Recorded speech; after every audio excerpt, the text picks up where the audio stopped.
Well, hello everyone. Welcome to the next episode of The Unlikely Presenter, the podcast where I like to dig into air quote flaws and see how we can rephrase them and repurpose them into your speaking superpower. Really excited for this episode, and my energy is hopefully showing that, not just chaotic. It's super excited to speak Farrow, who's a consultant and founder of On Sale Group. So good to have you here, Dawn. How are you doing?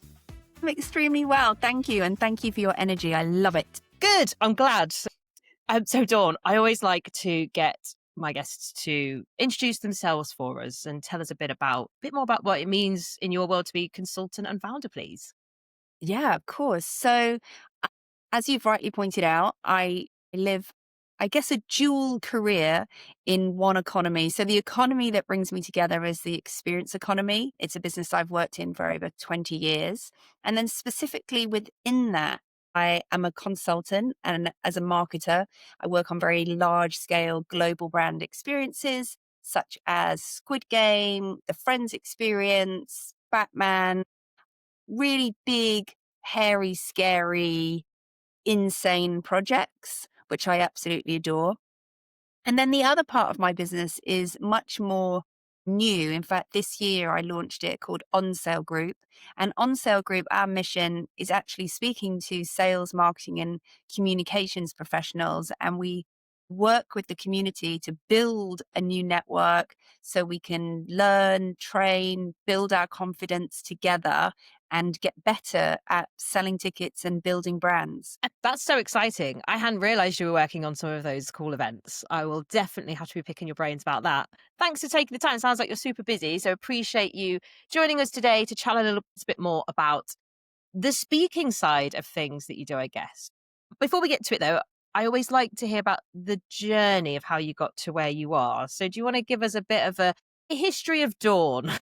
The dawn Oh, of Dawn. okay. Yeah. Okay. So I suppose that what is quite interesting is that I was a dancer. So from the age of 4, that's what I dreamt of being. I grew up in a county called Lincolnshire, near a town called Grimsby.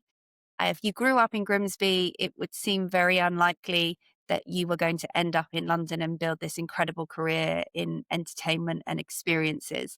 And so I never dreamt that this would be my output. In fact, I come from a farming family, an incredible family, but who knew nothing about experiences, entertainment, the arts, culture. It wasn't known to us. And the only way we knew to explore it was through my love of dance. So I eventually came to London because, like so many young people, I thought, I'll be a dancer in London and I'll come and do my training. And I did. And it was incredible. But it was also very hard. And lo and behold, upon graduation, there I was without actually many opportunities, and probably, with kindness to myself, probably not the strongest of performers. And there my journey began into marketing, into working for agencies, into then setting up my own agency, which was hugely successful, closing that before COVID. Thankfully, just before, like 10 days before COVID, that's how close it Wow. got. And then I went into my consulting business, and really it was through that. And I think the impact that COVID had had on so many of us across the economy, how I think people felt less confident, less sure what to do, unclear about when to know something was the right decision. We were all feeling more isolated. And over time, that became the foundations for On Sale Group. COVID, strange time. That was really good timing. Could you foresee that it was coming, or was that literally just a coincidence? I mean, it was a happy coincidence. And we had an amazing business that turned over a few million, that employed 16 incredible team members. And though it was awful having to close the business, in a sense, doing it then was so much better than having to have done it later, which I don't know if I would have had to, but I'm going to presume that I probably would have, because of course our industry, our entertainment, our experiences, the landscape was decimated. Yeah, and you'll never know, but that's such interesting timing. And it's funny, when COVID happened, I had basically just had a bit of a quarter life crisis, but a really well paid job, went traveling for a month, came back. I was like, right, I'm ready to find a job now. And then COVID happened. And obviously, nobody was hiring. My experience was in events, and I started doing virtual events for fun, like quizzes and bingos and stuff, just first for friends and family. Fast forward even just a few weeks, I had Eventbrite, like Fever Up, all of these ticket sellers, and they also do like experiences stuff, as I'm sure you know, essentially like knocking at my virtual door, like in the inbox, like, we've heard you're doing events. Can we please promote and sell them? We've got nothing. Who, me? My rubbish Google slide quiz events? Sure. So yeah, like if that was the best that was going, then I can only imagine it would have been tough. But it did make people have to be creative. That was fun, at least. I think interestingly that there was creative, but there was also a really interesting moment. Sort of the moment we realized it was more than a 2-week period, there was some quite strange hyper creativity as well, which Mm. I found quite petrifying in a sense. But the good news is that we sit here today with an industry, across events and experiences that we can talk about, and we can talk about the growth and so many positive things happening. But I would say that at the heart of it, a community of people who are really struggling, actually. Yeah. No, absolutely.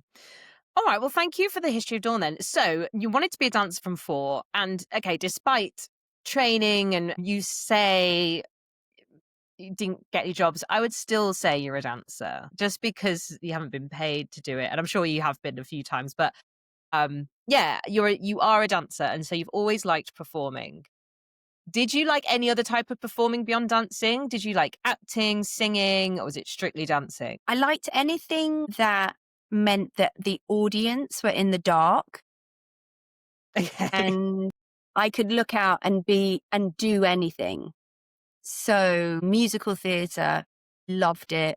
Dancing, as I got more experienced, I did more pure dance. But yeah, essentially, if I was on stage, ideally with a group of people, or at least one other person, but certainly unable to see the people in front of me, very important, I was happy, really happy. And even happier in the studio learning and training, like obsessively loved that, which is obviously a totally different skill set to the ability to present as we're going to talk about. And the reason I ask, pretty obvious probably, but the whole podcast is around obviously public speaking and presenting. And a lot of people that I've spoken to so far have come from a story where they were like incredibly shy children and they wouldn't even raise their hand in class. And it was only as they got older that they felt more comfortable performing. So it's really interesting chatting to someone who, like you say, from the age of 4 knew you wanted to be a performer. So I'm curious to know if there was ever a time where you felt knocked in confidence and like, oh, maybe I'm not built for this, and put you off performing or speaking or presenting in any way? Yeah. I mean, I would certainly say that my ability was, and maybe my confidence was born for a love of what I was doing in that moment. So the dance or the musical theatre. So I absolutely was confident in that lane as long as I couldn't see the audience. And I think that I didn't understand that. I just presumed everybody who was on stage with me felt like that. And as I got older, it wasn't that confidence didn't change, and still I'd be fine. Nobody needs to see me in a leotard, but I would potentially be able to get on stage and do something as long as I can't see you. But I never felt equipped to speak to or present. Like that was not a skill that I knew I would need in life. Like no one taught me about that skill. So I would say that not only did I not have the confidence, I also simply didn't realize I was going to need the confidence to do that. And actually, it's what I've realized with certainly the career path I've taken is how crucial it is to my career and my business success. Definitely. It's so interesting how it doesn't, obviously you don't know what you don't know. And I feel like really strongly the British schooling system is failing here because we really aren't aware of how important it is. And I don't think it's given the time it deserves in schools, just speaking, presenting in front of others. That's super interesting. I love that you didn't mind as long as you couldn't see the audience. That's such an interesting take. And I totally get that. I think the anonymous audience is amazing to me. Like I do a lot of virtual event presenting, and I'm just imagining there's like hundreds of people there and they're all having a great time, but it could be two people for all I know, and they could be hating it, but I love just pretending. Okay, so you liked performing as long as you couldn't see the audience. You didn't realize that speaking and presenting was going to be important. At what point did that start to change for you? It changed when I made the naive but very important decision to set up my own business and build my own agency. And I made that decision because one day I loved the business I was in and the agency I was working in. I had an incredible career there. They had planned this amazing career for me. But one day, rather naively, I worked out how much income I was generating for the department that I led. And I thought, that doesn't quite correlate to the salary I'm on. I know. I'll just go set up my own agency and do it myself. And there is joy in that naivety. And I absolutely could run campaigns, build campaigns, knew everybody to do all of that. But what I had zero training in was not just how do you set up a business, but how do you network? How do you pitch? How do you unapologetically pick up the phone to somebody who already has an agency, who already has, like, they've got their go-tos, and that you find a way to hustle and get that business. And so that was the moment. That's when I suddenly realized that that revenue figure that I had looked at for the department absolutely did not take into account the skills needed to secure the pitch, not even to win the work, but to secure the pitch or the opportunity in the first place. Yeah, even just getting that. My goodness, I know. This is something that I'm really focusing on myself at the minute. Do you mind me asking? I always find it really interesting to, like, at what age approximately were you around then? Because everyone's journey is different into this. Yeah, great. I was 31 by the time I set up on my own. Yeah. But for most people, yeah, it's like as soon as we hit 30, we're like, I can do this. It seems like quite the trend. Well done to those that are doing it before 30. Okay. Well, and then, so you realized, my goodness, I need to up my game a bit.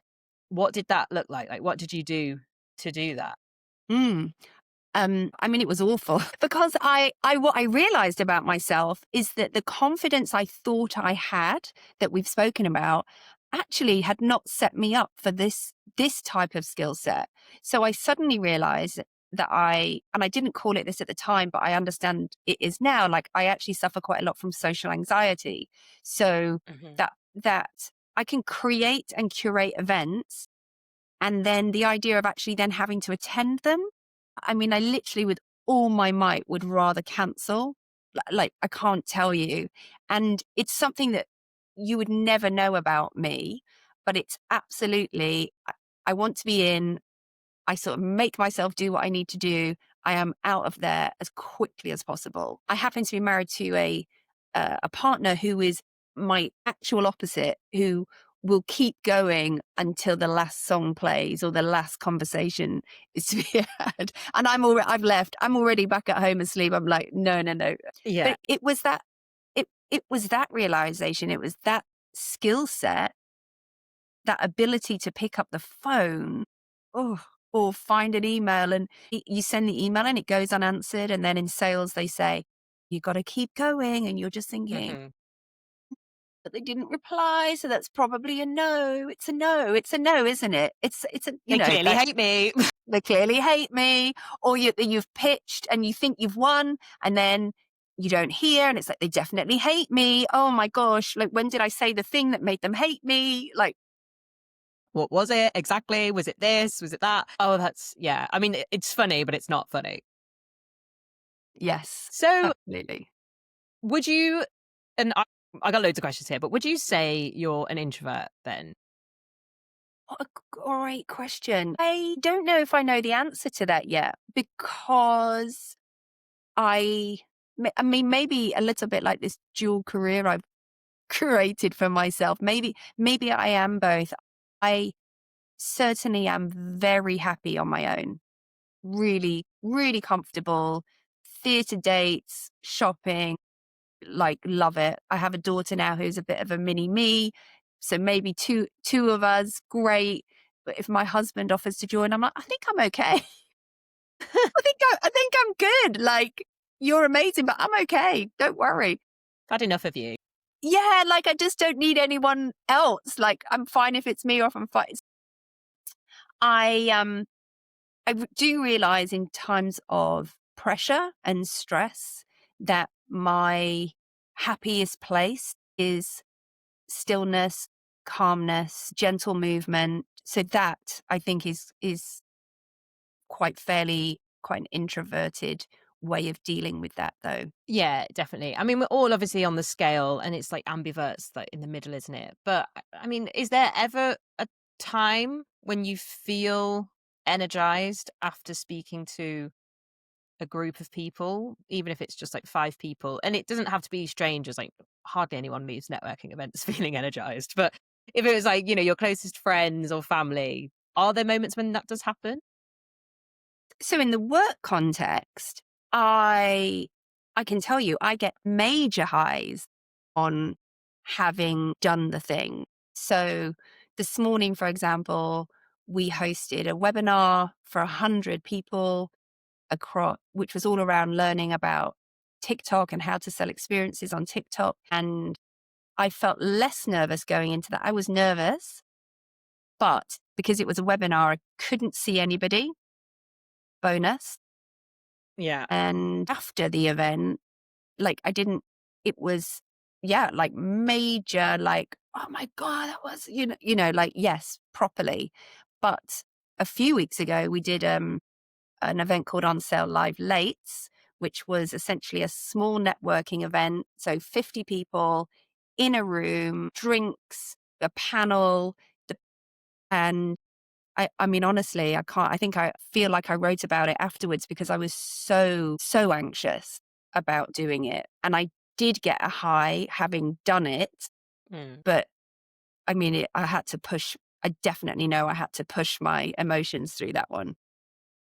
Yeah. And well, thank you for your honesty with all of this as well. I realize I'm kind of grilling you, but I'm always so interested. And the more I have these conversations with people, obviously everyone's different and unique, but I'm really seeing a pattern in there's these confident people out there. We see them on LinkedIn and we think, oh my gosh, they're doing webinars, they're doing these events, like how confident and amazing they are.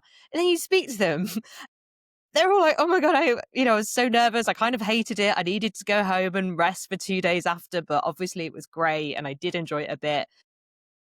And I wish we all just realized this. It's very rare that someone is just not nervous, loves it, can chat all night for days and days and days. Obviously they exist, but it's rarer than you think. So thank I, you. I think it's a really great observation. And I think people would very quickly assume that of me. I mean, 100%. I'm exactly the person you've described. And I think it's really important that, as you are with this platform, that we are more honest and we find ways to share the reality of the situation and how some of us work through it to achieve, facing whatever we're facing. Yeah, no, hard agree. So you were 31 and you were like, oh, I've got to up my game a bit. So I guess more on like a practical level, you've given us some really great examples of what you've done. Did you do, for want of a better word, training? Did you do any courses or coaching on confidence and public speaking or networking buddies, anything like that that worked well or didn't work well that you could share with us? Yeah, I did. I absolutely doubled down on training. I employed a coach who worked for me in the business over the 8 years that I built the agency. I made it mandatory for everyone in the business to take part in those training sessions, and we all loved it. We would film ourselves presenting and have to watch it back. Horrendous. It's so bad, but it's so good, like important. Awful. So awful. We would talk about negotiation skills.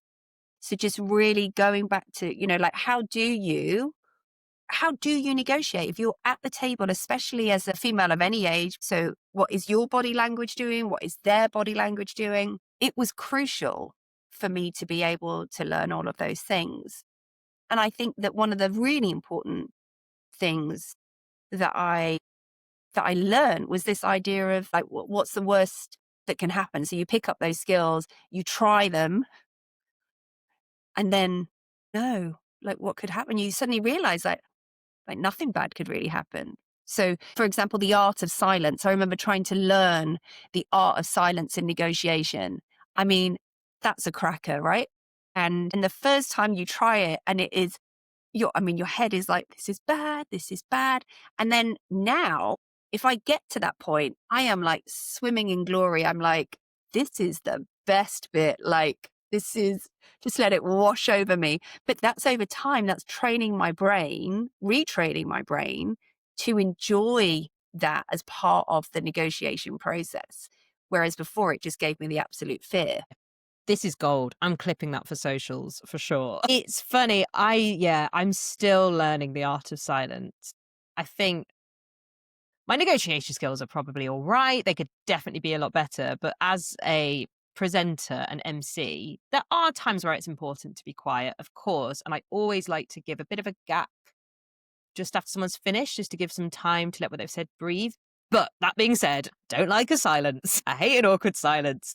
And it is my job as presenter to make sure there aren't awkward moments. So yeah, I can be one to fill it, usually hopefully with something somewhat interesting or decent. But yeah, the thought of letting that silence wash over me, it does still make me feel a bit cringe. That's the coaching I need. Wow. So 8 years of coaching and everyone doing it. I mean, the difference you must have seen.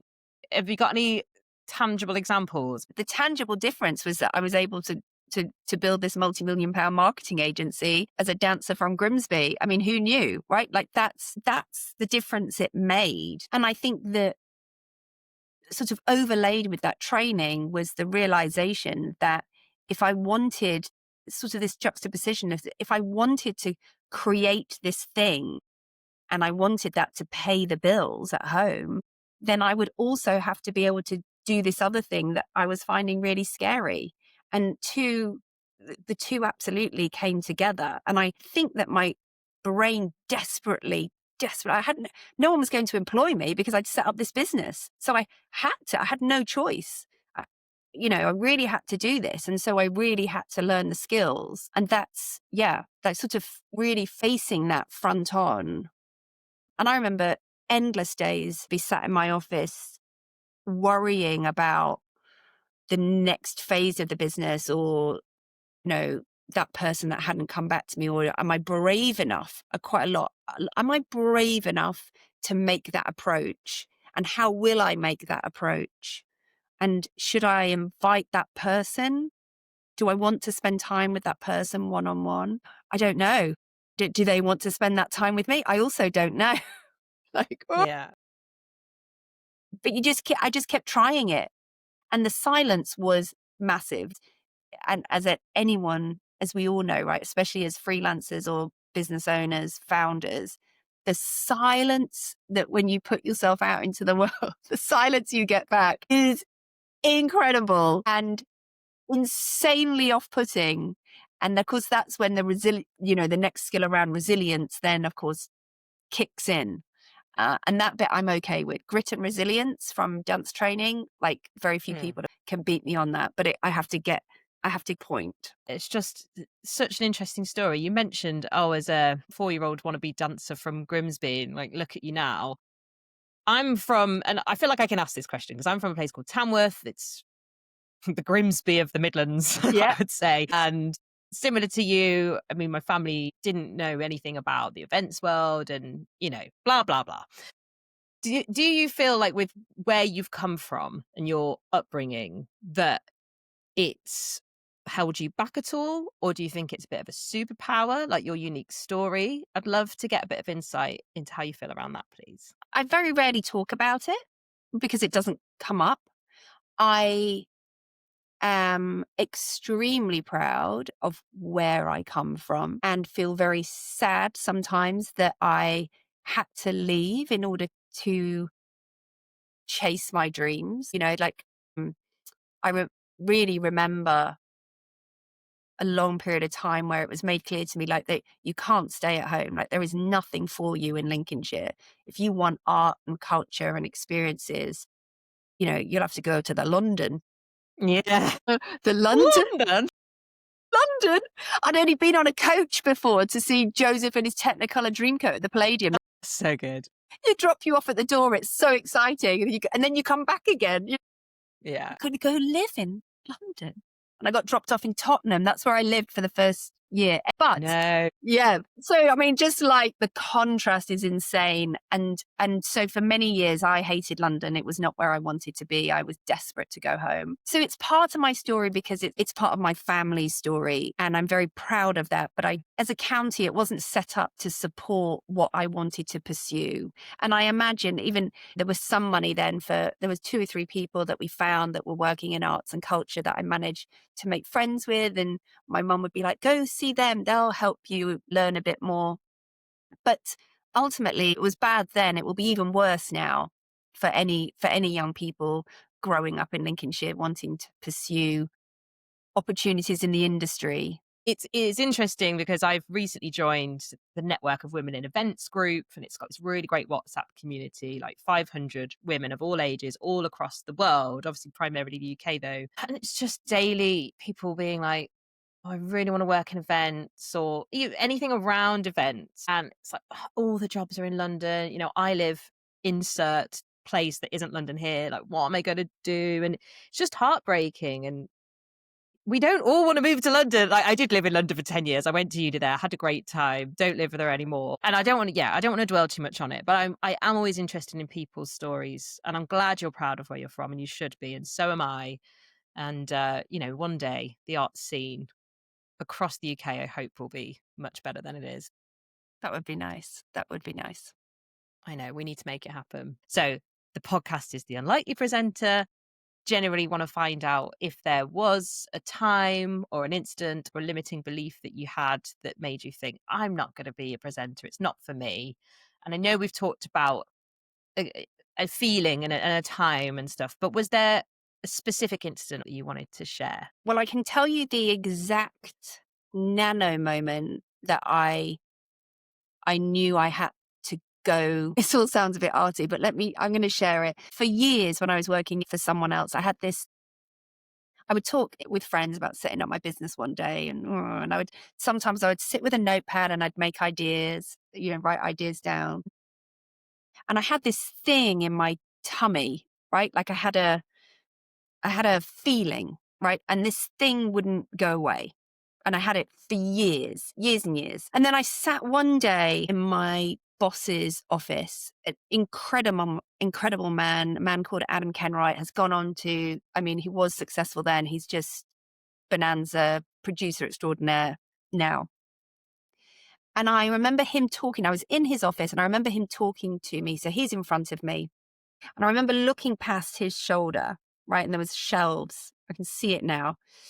And there was a postcard, and it said, what would you do if you knew you wouldn't fail? And I don't even know what I was in that room talking to him about. And I just remember thinking, shit, I know exactly what I'd do. I know exactly. And that idea of acknowledging the fear of failure and doing it anyway was profound, because of course it's that fear that holds us all back from taking the next step. And so whenever I get to that moment again, which periodically happens when when you push through the next opportunity. So when I launched this new business, what would I do if I knew I couldn't fail? So the idea that when I get to the other side, imagine if I accomplish everything, or that it's guaranteed. Yeah, that was my moment. I love that. I need to get that postcard right here on my desk. So, how long after that nanosecond moment was it that you then was setting up the business? Great question. Because I was already working on it quietly. Mm.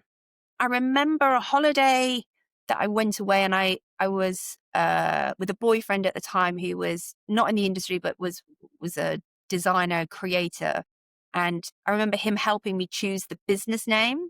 And so I remember him then creating the business logo. So that was over a Christmas, New Year.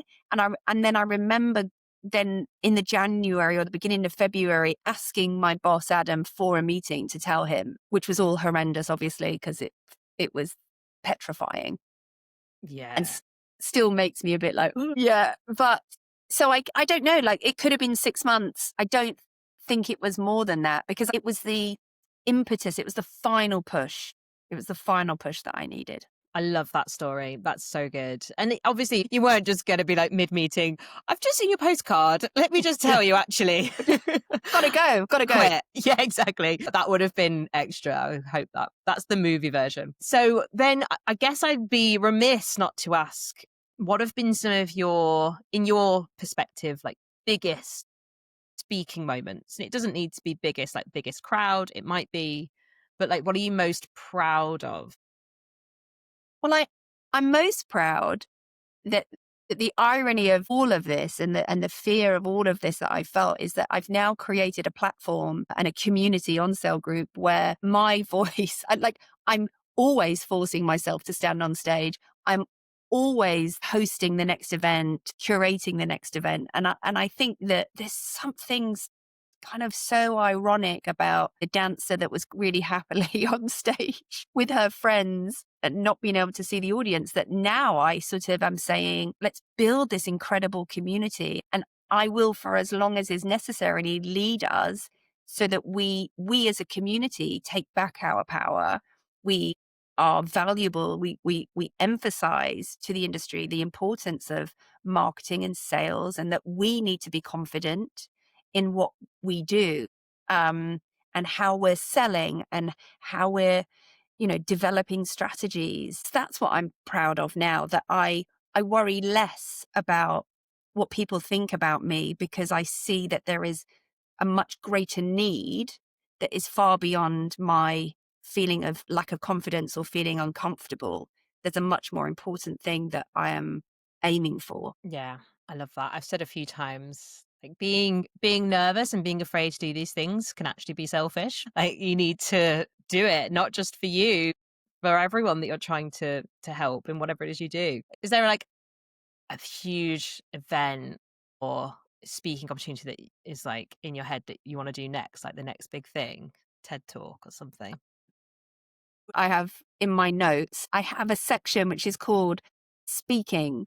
And this is so silly. So I would say, I just add to it, or I see an event, I'm like, oh, I'd love to speak at that. So there's about 20 on that list. Have I approached any of them? Have I applied to any of them? No. But it's a really good list. It's an incredible list. In fact, no one's probably got a better list. Yeah, share the list with me. I'll apply. One day you're going to have a spare couple of hours to email all of those events, and it's going to be a good day. And I look forward to it. Good to have the list, though. You're manifesting. Really, Yes. it's good advice to anyone actually listening. Do get your phone list. Amazing. And then just like, you've given so much wisdom and been so honest. Honestly, thank you so much. I've truly loved this conversation. Any final advice, thoughts, wisdom you want to share with anyone that's thinking about upping their speaking, presenter, and just general like business game? I think that the superpower I have managed to develop, very few of us are born with this, is that I really no longer mind what people think, because of this idea that I'm really pushing for something bigger. And I think particularly, this isn't exclusively, but I think particularly as young women and teenagers into young adulthood, into early in your career, your confidence is really knocked in lots of different ways, from your skills to what you look like, to how you talk, to how the friends, the company you keep. Like, you can really have your confidence knocked, and you worry a lot about other people's opinions. And I think that my career to date has led me to realizing that no one's really watching what I'm doing. Nobody really cares. They really don't. They might occasionally sneer at a piece of daft video I've done or LinkedIn, but I'll never know. I just don't care. Just sneer away, because I figure there's something better. There's something better. And so that would be my sharing. And I would say for anybody that has young people in their lives as well, like, remind them, no one's paying attention. Like, it's fine. Like, you be you, because you are the best at being you. I couldn't agree with it more. I do stupid stuff online all the time, and I know people will be, like you say, maybe the odd sneer or whatever, but generally, like, nobody cares. And just keep doing it, keep pushing through. And it all stems from jealousy. Such a great conversation. If anybody wants to reach out to Dawn, go to the show notes. I will have linked her LinkedIn and various other places you can find her. But Dawn, it's been a pleasure. Thank you so much. I'll speak to you soon. Thank you so much. Thank you. Bye.